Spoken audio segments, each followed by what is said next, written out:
السلام عليكم مقعي وسهلا جامعتنا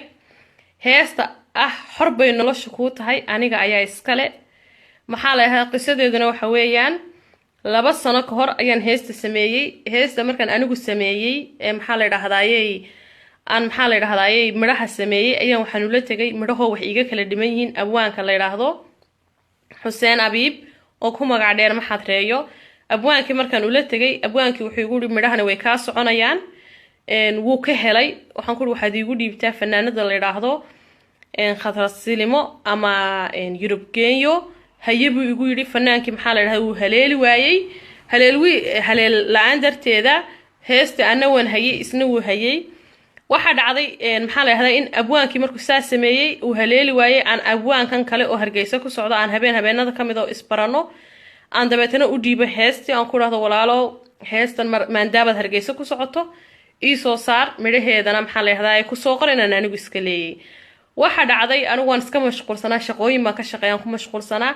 heestii ordaysa oo waxay soo gashay ay ku qoran tahay dhamo inuu abwaanka dhamo soo saaray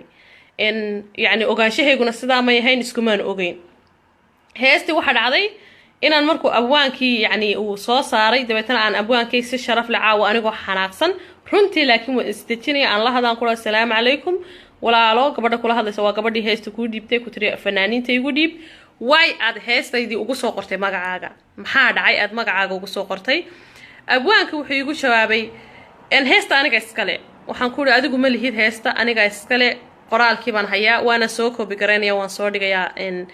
waan soo dhigi doonaa page-kayga qoraalkan ku wada hadalay aan heesta ku siinay uu igu lahaa abwaanad baa tahay wallahi heesa wad samayn taqaanaa baan hayaa ma fahantay abwaankii already isku soo wada dub waxaan ku yiri aniga live baan soo galayaa weligeena live ma gelin waan sheegi doonaa heesta inaan iska leeyahay please heestayda now sidaad magacaaga ugu qortay anigana magacayga ugu soo qoro ka tirtir magacaaga wuu diiday maxaa la yiraahdaa manuu ku soo nawaal soo dhaaf walaalo muu ku soo qorin marka heesta aniga iskale heestayda 24 saacadood gudahood haduu ku soo celin waayo dhamaan YouTube-ka waan ka tirtirayaa isagana abwaanimadiisa sharaf darra ayaa ka raaci doonta muqraati madoon weeyaan heestan anigu iska leeyahay waxa muqraatiga ah oon u diray hadda ka hor fanaanka la yiraahdo Maxamed Kaafi oo ka helay erayada oo laakiin I'm sorry heestu waxay qosaysay naag inay qaadabay ahayd muu qaadi kareynin waxa kale oo iga muqraatiya abwaanka la yiraahdo Xuseen Abiib oo erayada ila dhameystiray oo erayada wax iigu daray oo maxaa la yiraahdaayay igu dhiirigeliyay inaan abwaanimadeeda halka ka sii wado isagoo qof baa ku dhiirigeliya igu dhiirigeliyay inaan halka ka sii wado igu dhiirigeliyay inaan maxaa la yiraahdaayay wax samayn karo on meel iska soo saari karo qofna xanuun baa ka keena erayada qofna maxaa la jacayl baa ka keena marka runtii aniga xanuun baa iga keenay xanuun baanan erayada u sameeyay waanan jecel inaan ku sii wado waxyaabo kalena waan sameeyaa waanan hayaa heeso badan aan sameeyay laakiin heesta xor bay nolosha ku tahay 24 saacadood gudahooda hadaan kugu ceeban waayad heesteedii ku soo celin weydo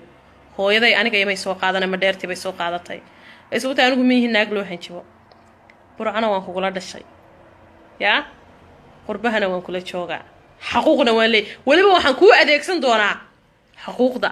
qurbaha lagu adeegsado iyo qodobada loo raaco maxaa la yiraahdaa idinku hadda af Soomaalihan hadaan idinku sheego waxa la yiraahdaa dastuurka loo raaco ee qodobada ee Ingiriiska joogta iyo Jarmalkan joogo ayaan isku adeegsan doonaa wallahi qoraalkii iyo halkan ku qoray iyo eray 24 saacadood baan soo jeeday indhu ooyeen la iskama naagtu markay uuraysato aad yar ilmaha afka kama dhashay way u foolataa heestan macaankeedana la iskama sameeyne waa loo ilmeeyay sababaana loo sameeyay adeer iyo xanuun qof soo maray ayaa loo sameeyay marka intaad caadi iska dhigto heestayda waxaan ka codsanayaa inaad sida ugu dhaqsaha badan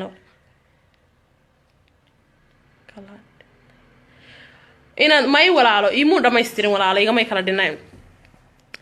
abwaan kale weeyaan abwaankan ka hadlaya waxaan ka codsanayaa sida ugu dhaqsaha badan leh heestaydanadii idinkana waxaan idin ka codsanayaa inaad share gareysaan assalaamu calaykum waraxmatullaahi wabarakaatuh hurta fiican baan idin rajeynayaa dhammaan Soomaalida waxa lagu yaqaanay qofka khaldan inay qabtaan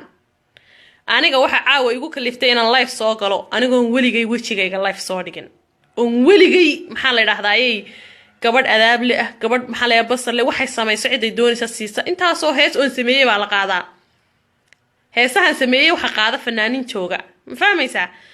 laakiin maxaa la yidhahdaa maan jeclaan jirin ay sababtay aniga sabab ayaa igu kaliftay inaan heesaha sameeyo sababta maan jeclayn inay banaanka usoo baxdo laakiin am sorry dhamo ada caawa iga keenay inaad banaanka usoo saarto waan ka xumahay laakiin anna ballan waxaan kugu qaadayaa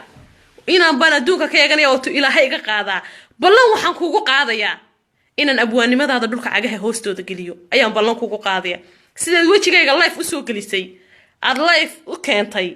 inaan adigana abwaannimadaada dhulka geeyo ayaan ballan kugu qaadaya ay sababtu tahay heestan anigu lahaayeen anigu sameeyay wala marantay ما فهمتي خير بدن بندير رجعنا السلام عليكم ورحمة الله وبركاته